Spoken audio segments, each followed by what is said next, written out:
So mga tol, dahil sa buwan ng May na po ang laban ni Ryan Garcia at bata ng MP Promotion na si Isaac Pitbull Cruz, nagsalita na nga po si Ryan Garcia mga tol tungkol sa opinion niya sa makakalaban niyang si Pitbull. Mukhang hindi po madali para kay Ryan Garcia ang laban na yan, pero kumpiyansa po si Ryan Garcia mga tol na kaya niyang pataubin si Pitbull. Ayon po kasi sa pahayag ni Ryan Garcia mga tol, isa na naman umanong great fight yan. Bagamat may talo na daw itong si Pitbull, nananatili pa rin daw itong great fighter. At mahal pa din daw si Pitbull na mga fans niya. Maraming beses na nga daw sana sila maglalaban ni Pitbull, pero hindi daw natuloy. Hanggang sa natalo daw itong si Pitbull.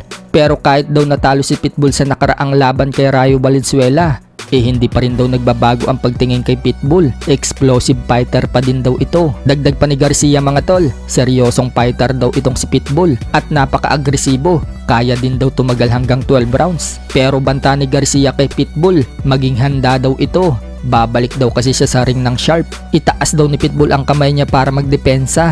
Maliit nga rin daw itong si Pitbull mga tol, kaya susubukan daw niyang bigyan ito ng kakaiba sa timbang na 140 pounds. So parang sinasabi po dyan ni Garcia mga tol na siya na ang magpapatulog dito kay Pitbull. Wala pa kasing boksingero mga tol ang nagpapahiga dito kay Pitbull sa lona. Matigas kasi itong si Pitbull. Kung si Tank Davis nga po na power puncher, hindi nagawang pabagsakin si Pitbull sa laban nila noon. So tingnan na lang po natin mga tol kung kaya nga bang patulugin ni Garcia itong si Pitbull. Sa kabilang banda naman mga tol, kung may assignment si Ryan Garcia at Devin Haney bago sila mag-rematch sa October, kung saan si Ryan Garcia lalabanan muna si Pitbull at si Devin Haney naman mga tol lalabanan muna si Jose Ramirez. Mukhang may assignment din itong si Teofimo Lopez. Napapabalitaan din mga tol na maglalaban din daw si Teofimo Lopez at Jaron Ennis. Pero bago sila maglaban mga tol, may kani-kanila silang assignment. Si Lopez makikipag-unification sa kampiyon ng IBF Super Lightweight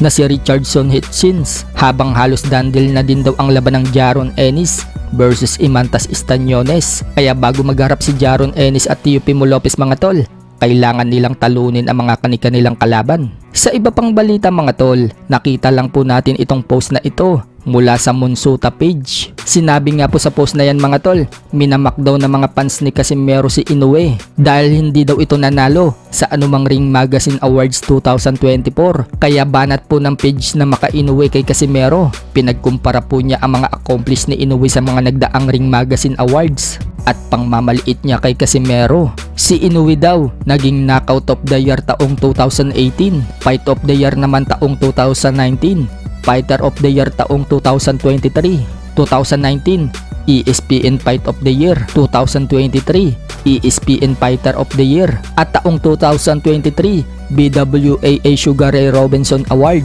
Habang si Casimero wala man lang daw na accomplish sa Ring Magazine. Overrated din daw si Casimero at delusional daw ang mga fans. Nakita nga po yung post na yan ng head coach at kapatid ni General Casimero na si Jason Casimero. Bumanat nga po si Jason sa post na yan at sinabing naiinggit lang daw ito sa utol niya at mga iyakin. Ito nga po yung pagkakasabi ni Jason Casimero mga tol, iyak na lang kayo kahit anong hila nyo, hindi nyo kami mahihila, mga inggit.